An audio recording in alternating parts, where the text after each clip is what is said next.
네, 오늘 제가 발표할 제목은 단일민족 신화를 넘어서 다문화 사관 형성을 위한 발걸음 이렇게 잡아보았습니다. 이제 신화라는 것은 우리가 이제 사실 단일민족 자체를 문제 삼는 건 아니고요. 그 단일민족 한 다음에 so what? 그래서 어떻게 할 것이냐 하는 데서부터 이제 그 신화가 등장하는데 예를 들면은 우리가 잘 아는 그 교육 헌장이죠. 대한민국 교육 헌장에 보면 우리는 민족 중흥의 역사적 사명을 띠고 이 땅에 태어났다. 이제 바로 이제 이런 것들이 어떤 민족을 신화하는 이제 그런 것이죠. 그러니까 민족 중흥이라는 거. 그러면 이제 우리 민족이라는 걸 한 단위로 생각해서 원래 이렇게 발전할 때가 있었는데 다시 한번 이렇게 발전시킨다. 그리고 우리가 그런 역사적 사명을 가지고 이 땅에 태어났다. 이런 것들이 이제 하나의 신화와 가족 과정이라고 볼 수가 있습니다. 저는 오늘 여기서 이제 그 단일민족 신화를 넘어서라고 제목을 잡아봤는데요. 넘어서라는 거는 이렇게 넘어가는 거지 않습니까? 말 그대로. 그러니까 그 단일민족 신화를 뭐 때려 부신다든지 그거와 뭐 싸움을 한다든지 그거를 해체시킨다든지 뭐 그런 의미라기보다는 그런 단일민족 그 신화를 넘어서면 더 큰 시각이 있고 더 넓은 세상을 우리가 볼 수 있다. 그런 의미에서 어떤 그런 한계의 울타리를 넘어서자. 그런 이 뜻으로 저는 이 넘어서를 사용을 했습니다. 그렇게 이해해 주시면 될 것 같고요. 이거는 이제 제가 무슨 다문화 자체를 논의를 한다든지 그거보다는 이제 사관, 그러니까 역사관에 관한 이야기입니다. 어떤 다문화적인 시각을 갖자라는 이제 의도로 준비를 했는데요. 그래서 이제 역사관이라는 것이 이제 과거에 지나간 일만 보는 견해가 아니라 오늘 우리가 살아가는 오늘날의 삶 그리고 앞으로 우리의 미래에 대한 어떤 견해까지도 포함하는 어떤 그런 어떤 세계관이라고 그렇게 말할 수가 있죠. 그래도 저는 이제 이 다문화를 이제 다루는데 사실 오늘은 이제 우리 그 한국의 다문화 이슈를 더 포커스를 좀 맞춰가지고 다룰까 이제 그러고 있습니다. 멀티컬처럴리즘을 다문화로 한국어로 이제 번역하신 분은 이제 박정혜 선생님이시라는 분인데요. 이 부분에 대해서 이제 그분의 그 글을 제가 많이 참조했습니다. 이분은 이제 다문화라는 것은 그러니까 한 사회나 국가 안에 많은 문화가 함께 공존하는 것을 말합니다. 그러니까 cultural pluralism 이렇게 얘기할 수 있죠. 그래서 이 문화의 차이는 전통, 관습, 종교, 교육, 예술, 성, 인종, 종족, 계층, 지역 등 이제 수많은 요인들에 의해서 나타납니다. 그래서 이 다문화주의에서 가장 중요한 것은 차이를 인정하는 것입니다. recognition of difference. 그런데 이 차이라는 건 이제 개인적 차이에 대한 관심보다는 어떤 공동체적인 차이를 인정하는 것으로 나타나죠. 이 다문화가 국가 안의 국가, 사회 안의 사회를 의미하는가? 이러한 이제 약간 부정적인 질문이 있습니다. 뭐냐면 서로 다른 문화를 가진 그 집단들이 자율성을 갖고 존재한다면 도대체 그 사람들이 모여서 하나의 국가를 어떻게 형성할 수 있겠는가? 그리고 그런 그 커뮤니티들이 다 함께 모여서 하나의 전체 사회를 구성한다는 건 또 어떤 의미인가? 이런 질문을 하게 되죠. 그래서 20세기 말 미국 역사학회에서 다문화 논쟁이 벌어졌습니다. 그런데 이 다문화 논쟁 가운데 흥미로운 거는 보수와 진보 모두 다문화주의를 하나의 고정된 것으로 이해하는 것에 대해서는 다 이렇게 반대를 했어요. 그래서 개인의 선택과 함께 변화하는 어떤 공동체 모델을 강조합니다. 이건 제가 결론 부분에 가서 다시 한번 다루도록 하겠습니다. 그러면 한국 같은 경우는 이 다문화라는 말이 이게 미국에서 그 영어로 쓰이는 그 멀티컬처럴리즘하고는 약간 그 뉘앙스가 다른 의미로 사용이 되고 있습니다. 그러니까 한국은 특별히 다문화 가정 아니면 그 노동력이 부족하기 때문에 그 외국에서 그 수입해온 그 노동자들, 그 사람들의 어떤 그 생활 방식을 의미하는 것으로 그렇게 축소해서 사용하는 경우가 많습니다. 그래서 1990년대 초부터 한국 사회의 저출산, 고령화 사회로 인한 인구, 노동력 감소를 해소하기 위해 다양한 외국인의 이주 및 정주를 받아들이기 시작을 했던 것이죠. 그래서 그 기존 한국 세로 사회 내로의 융합 및 동화, 어시밀레이션 목적으로 국가가 갖는 다문화 정책이라는 그 아래에서 다문화 개념이 만들어졌습니다. 이 우리나라의 특이한 그 다문화에 대한 이해의 어떤 방향인데요. 그래서 다문화 가족은 취약계층과 동일시되고 다문화라는 특정한 호명은 어떤 차별적인 측면을 지니게 됐습니다. 이게 객관적인 말이 아니라 다문화라는 자체가 상당히 어떤 그 문제가 있는 단어로 그렇게 또 문제가 있는 어떤 그 집단을 가리키는 말로 그렇게 됐다는 것이죠. 그래서 우리가 이걸 이제 banal racism이라고 그러는데 매일 반복적으로 일상에서 실천되고 비폭력적일 뿐만 아니라 때로는 선의의 외형으로 나타나는 어떤 인종주의, 그런 인종주의의 어떤 희생되고 있는 이 그룹이 이 다문화라는 개념 안에 들어있다는 것이죠. 그래서 세 가지로 나타나는데요. 구분짓기, 본질화, 문제화 이렇게 나타납니다. 그러면 이제 하나씩 살펴보죠. 구분짓기란 무엇이냐? 그러니까 우리와 그들을 구분하는 것입니다. 우리 단일 문화권인 한국인 그리고 다른 문화를 가진 다른 인종 또는 종족인 사람들, 그러니까 그들인 것이죠. 그래서 우리와 그들을 구분을 하는데 제가 요 세 가지는 이제 아까 얘기하신 그 다문화라는 말을 만드신 분이 이제 우리나라 그 신문에 등장하는 그 다문화에 대한 개념 설명 표현 그거를 이제 좀 정리를 해 놓으셨는데 그걸 좀 제가 인용을 해서 설명을 좀 드리도록 하겠습니다. 한겨레 신문에 이런 것이 나왔어요. 서울 동대문구 소재 중학교에 다니는 이아무개 양은 종례 뒤 선생님이 다문화 남아라고 말씀하신 적이 있다며 나도 이름이 있는데 다문화로 부르셨다. 선생님이 내가 마치 잘못을 했다는 듯 말씀하셔서 큰 상처를 받았다고 했다. 이게 이제 한겨레 신문의 기사입니다. 네. 이렇게 그 다문화라는 것이 어떤 구분된 하나의 그 마이너리티를 말하는 말로 사용한다는 것이죠. 또 하나는 풍차의 네 날개는 국내 4대 취약계층인 저소득층 아동, 노인, 북한 이주민, 탈북자, 다문화 가족을 상징합니다. 우리 사회의 대표적인 약자죠. 이들의 삶의 질을 향상시키는 게 희망풍차의 목적입니다. 어떤 그 희망풍차라는 어떤 사회 또 소셜 디벨롭먼트 프로그램을 소개하는 건데 좋은 의도로 하는 건데 그렇게 하는 거겠지만 여기서 다문화 가족이라는 것이 이 저소득층 아동이나 노인 또는 북한 이주민과 같은 동급으로 그러니까 취약계층의 부분으로 그렇게 규정이 돼 있다는 것입니다. 따라서 우리와 그들을 구분짓는 언어로 이 다문화가 사용되고 있다는 것이죠.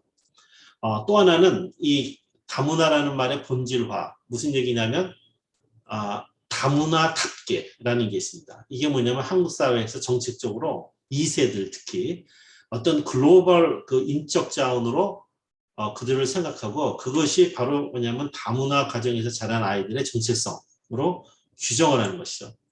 그들의 잠재력을 문화와 언어로 한정해서 소수자에게는 뭐뭐답게 행동하도록 강요하면서 이들의 욕망을 차단하여 고정된 이미지를 강요하고 확산한 것입니다.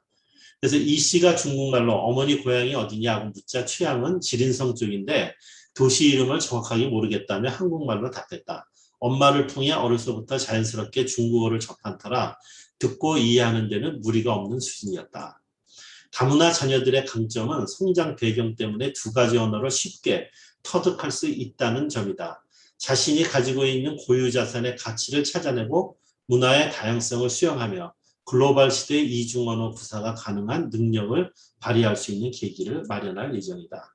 모범 다문화 가정 초등인 3인, 다문화 가정 출신 이력을 한 개가 아니라 장점으로 승화시킨 초등생 3인을 만났다. 세 번째로는 이제 문제로 보는 것입니다. 범죄와 역차별의 온상으로 보는 것이죠. 학업을 중도에서 포기한 이들, 다문화 가정 자녀는 제대로 된 일자리를 찾지도 못한 채 낙오자가 돼 우리 사회에 대한 불만과 적개심을 키워갈 수밖에 없다. 폭력을 휘두를 위험이 있는 큰 고위험군 학생을 미리 가려내 그 학생뿐 아니라 학부모도 교육을 받도록 관련 법규를 바꾸도록 정부에 요구했다. 새누리당은 참여도를 높이기 위해 한 부모, 저소득층 다문화 가정이 이 프로그램에 참여하면 생계보조수당을 지급하는 방안도 추진하고 있다.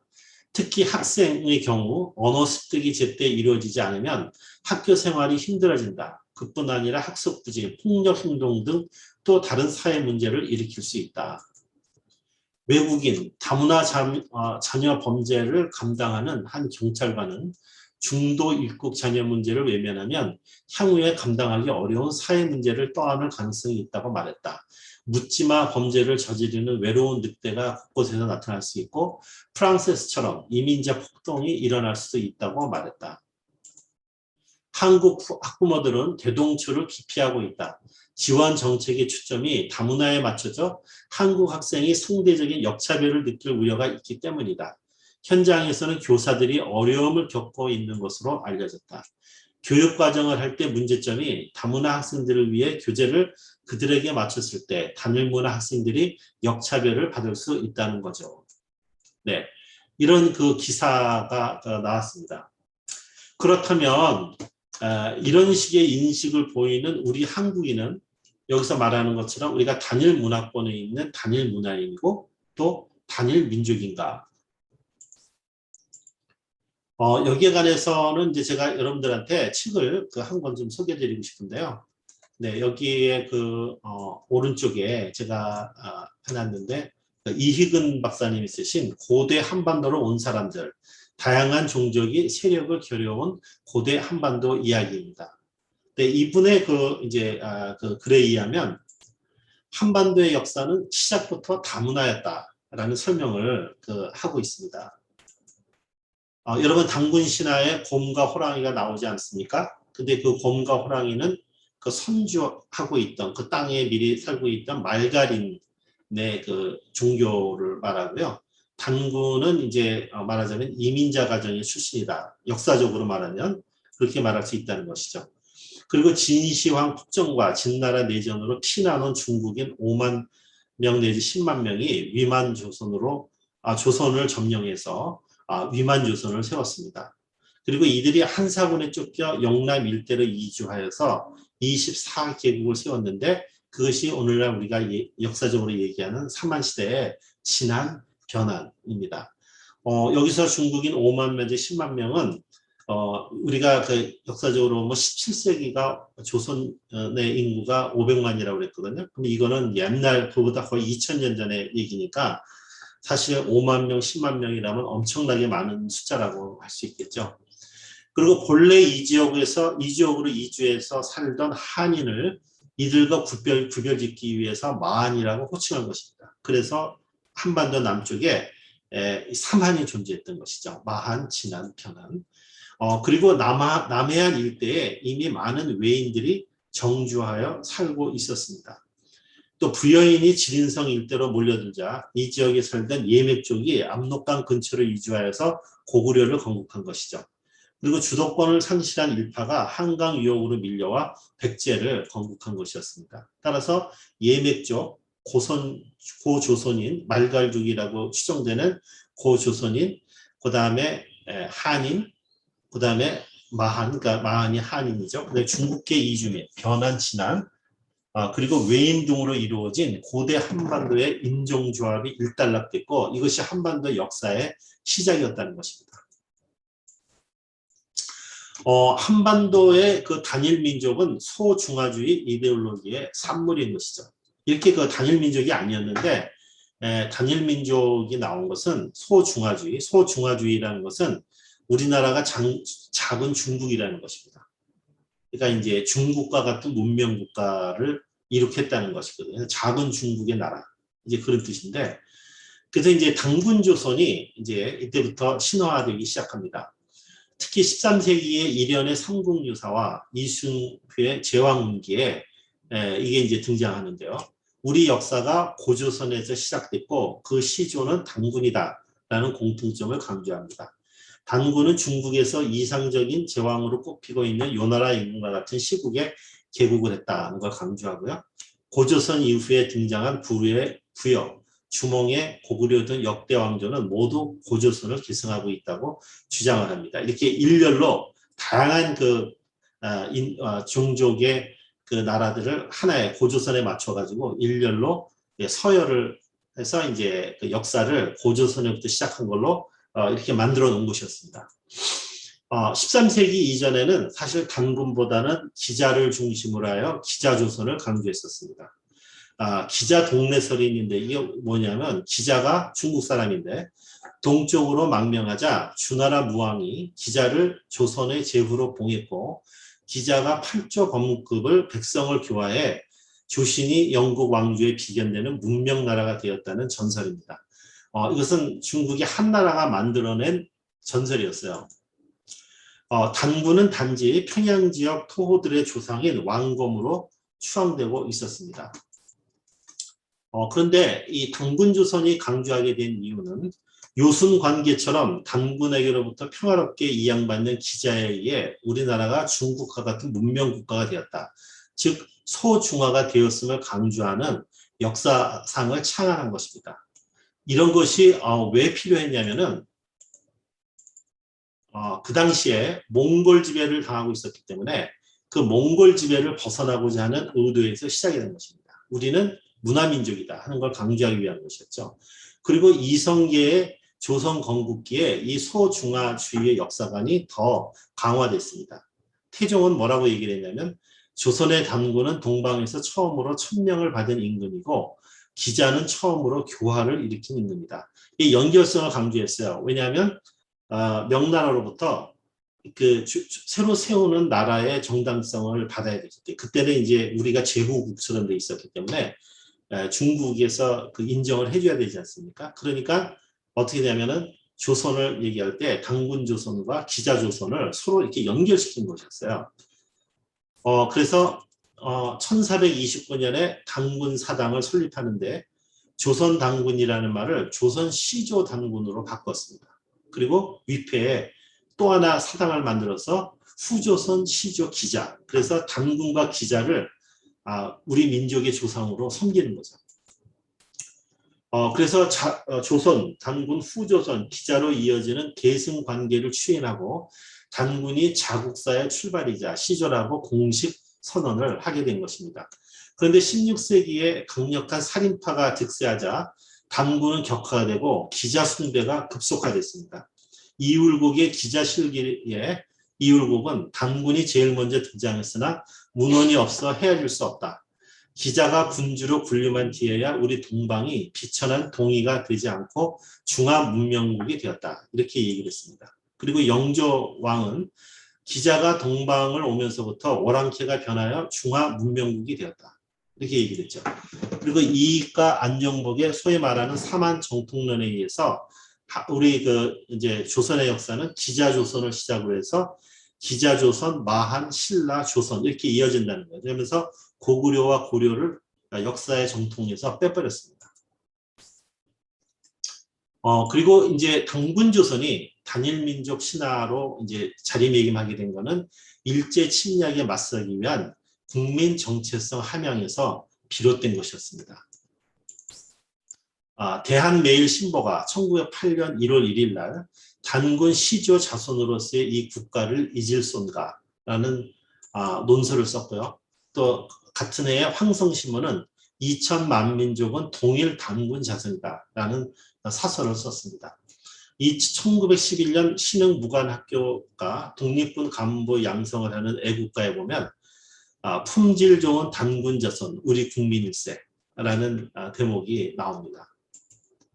그리고 이제 단재 신체어에 의해서 이게 더 강화됐죠. 우리가 잘 아는 조선상고사, 또 독사실론에 이렇게 되어 있습니다. 오호라, 우리 동국을 개창하신 시조는 단군이 아닌가. 이 강역이 북으로는 흑룡강, 남으로는 조령, 동은 동해, 서는 요동이다. 당군의 무공이 이미 베풀어졌고 문덕이 이미 은택하게 되었다. 그리고 최남선은 당군조선을 계승한 나라는 기자조선이 아니라 개아지조선인데 한자로 포기할 때 이거를 기자라고 표현했다고 얘기를 합니다. 정인보 씨는 김조선, 안지용은 크치조선이 한자로 기자조선으로 표기된 일이다. 그리고 이병도 씨도 기자조선은 본래 한시조선이었다. 이렇게 얘기를 했습니다. 그리고 이제 이미 1905년도 보면은 이 황성신문이 단국, 개국 연호를 사용합니다. 우리나라가 생긴 지 몇 년 할 때 이제 단군이 나라를 세운 거를 연호를 하고 이 황성신문을 따라서 모든 신문이 이 단군 그 연호를 사용합니다. 그리고 1919년 3.1운동이 일어났을 때 16종의 독립선언서 중에 7종이 단기 연호를 사용하고 있었습니다. 해방 후에 재헌국회가 개원 때부터 단기 연호를 사용했고 헌법 전문 공표 날짜를 단기 4281년 7월 20일로 명기했습니다. 1948년 9월 25일 날 연호에 관한 법률 공표로 정부의 공영 연호가 됐죠. 상해 임시정부는 1919년 10월 3일에 건국기원절 축하식이라는 이름의 행사를 진행했습니다. 이게 이제 개천절인 것이죠. 그러니까 정부는 평상 10월 3일을 양력으로 하여 개천절로 행사를 치르고 있습니다.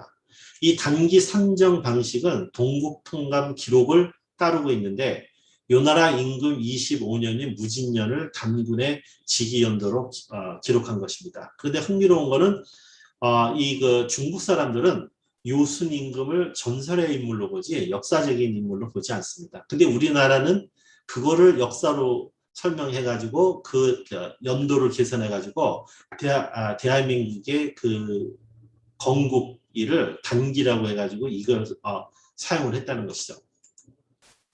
근데 1961년 군사정권이 들어서서 이 단기를 폐지했습니다. 왜냐하면 유엔을 비롯한 국제기구와 선진 제국이 모두 서기 연호를 사용하기에 단기 병행이 혼란스럽고 불편하다는 이유였죠. 개천절은 유지하고 있고요. 그래서 민족 정체성 정립, 남북 동질성 회복, 나아가 남북 통일에 기여할 수 있다며 단기를 공영 연호로 채택해야 한다고 주장하는 국수주의자들이 아직도 한국엔 대단히 많습니다. 그럼 이제 질문과 제안을 하겠습니다. 다문화 민족주의가 가능한가 하는 것이죠. 지금 현재의 그 시점에서 다문화를 피할 수 없어서 이제는 단일 민족 신화는 버리되 다문화를 받아들이는데 여전히 우리에게는 민족주의가 필요하다. 그러니까 다문화를 받아들인 가운데 우리가 어떤 민족주의를 계속 지켜나갈 수 있는 다문화 민족주의가 가능한가라는 질문이에요. 이걸 주장하는 사람들은 지금 한국의 위치가 강대국들에 둘러싸여 있기 때문에 우리의 어떤 단합, 단결을 중요시해야 된다는 것입니다. 그래서 차이를 인정하되 하나의 네이션으로서 그 국가를 형성하는 민족으로서의 유니티가 있어야 되지 않느냐 하는 것이에요. 그러니까 그런 정체성의 이슈를 얘기를 하면서 서로 다양한 다문화를 강조하되 여전히 뭐냐면 우리는 한민족이다라는 개념을 가져야 된다라는 주장을 하는 것이죠. 이것이 아까 1990년도 미국의 역사학자들이 전개했던 그 역사 다문화 논의 여기에도 등장합니다. 무슨 얘기냐면 보수주의자들은 다문화는 개인을 강조하는 게 아니라 에스니티를 강조해서 그 문화의 독자성을 보존시키는 거기 때문에 미국이든 한 나라가 유니티를 가질 수 없다는 것입니다. 그것은 분열이라는 것이죠. 그리고 오히려 미국의 정신은 그런 에스니티를 극복해서 각 개인의 프리덤, 그러니까 개인이 결정할 수 있는 어떤 그러한 문화를 만들어야 된다. 이렇게 얘기를 합니다. 그런데 이제 진보주의자 입장인 사람들은 그 사람들도 뭐냐면 다문화주의가 갖는 문제점은 똑같이 이해를 해요. 왜냐하면 다문화주의는 개인이 아니라 이것이 집단에 대한 다문화주의이기 때문에 미국이라는 한 나라가 이것이 하나의 국가로서의 정체성을 형성하는데 상당히 어려움이 있다. 이런 얘기를 하면서 그런데 미국이 센서스에 이제는 개인이 자기의 인종이나 종족을 복수로 기록하기에 바뀌었다는 것이죠. 하나만이 아니라 2를 쓸 수도 있고 셋을 쓸 수 있다는 것이에요. 그래서 다문화 에스니티 문화를 인정하면서 동시에 개인의 선택도 강조하는 이런 그 문화로 발전해 나가면 문제없다 이렇게 봅니다. 실제로 인터뷰를 했는데 코리안 아메리칸들한테 너는 코리안이라고 생각하니 아메리칸이라고 생각하니 했을 때 거의 80%가 2세, 3세죠. 전부 다 아메리칸이라고 대답을 했다는 것입니다. 근데 한국 사람뿐만 아니라 다른 종족 출신의 그 2세, 3세도 다 그렇게 대답을 했다는 것이죠. 그러니까 여전히 미국이라는 하나의 그 네이션의 정체성은 지키고 있다. 이렇게 얘기를 합니다. 관계적 다문화주의라는 이제 개념이 있는데 이것은 뭐냐면은 우리 문화가 나의 문화는 뭐고 너의 문화는 뭐다라고 얘기할 때 나의 문화가 한국의 문화는 이것이다라고 얘기할 때 그것은 관계에서 결정된다는 것입니다. 아까도 역사적으로 봤지만 몽골과의 관계, 중국과의 관계, 뭐 일본과의 관계 이런 관계에서 우리의 그 문화적 정체성이 결정되는 것이죠. 그거는 반대로 중국도 마찬가지고 그러니까 타자와 공존하는 공간에서 인간의 정체성이 항상 타자와의 관계에 의해 새롭게 변모되는 생성의 과정이 있다는 것입니다. 그러니까 becoming의 과정이 있다. 그러니까 만약에 한국 문화라는 것이 존재한다면 다른 문화가 왔을 때 서로 만남 가운데서 서로 변한다는 거예요. 서로 그것이 연결되면서 변모해가면서 새로운 형태의 하나의 그 문화가 또 만들어진다는 것입니다. 이 과정이 관계적 다문화주의이고 이것이 가장 우리들한테는 필요한 것이고 중요한 것이다. 이러한 그 주장이죠. 저도 이 관계적 다문화주의라는 것에 상당히 많이 기울어져 있습니다. 마지막으로 이제 크리스찬으로서 우리가 선교를 할 때 외국인 교회라는 표현을 쓰는데 한국에서 이게 과연 타당한 것인가 이거예요. 그러니까 그 한국 교회, 그 외국인 교회와 따로 존재하는 한국 교회, 오늘 혹은 여기 미국의 이제 한인 교회라고 할 수 있겠죠. 오히려 한국 교회 자체, 한인 교회 자체가 그 구조 자체가 다문화 교회로 변모해야 되지는 않을까 하는 것입니다. 그러니까 이제 그 정체성을 나는 나고 너는 너고 서로 구별해 놓은 다음에 뭐 그 사람들을 어떻게 도울 것인가 이것이 아니라 어떤 관계적으로 생각을 해서 우리가 말하는 한국교회, 한인교회라고 할 때 선교적으로 그 예배부터 시작해서 모든 교회 구조나 운영이 다문화적으로 바꿔나가는 어떤 그러한 그 선교적인 그 변화의 모색이 필요하지 않을까 그런 생각을 하게 됩니다.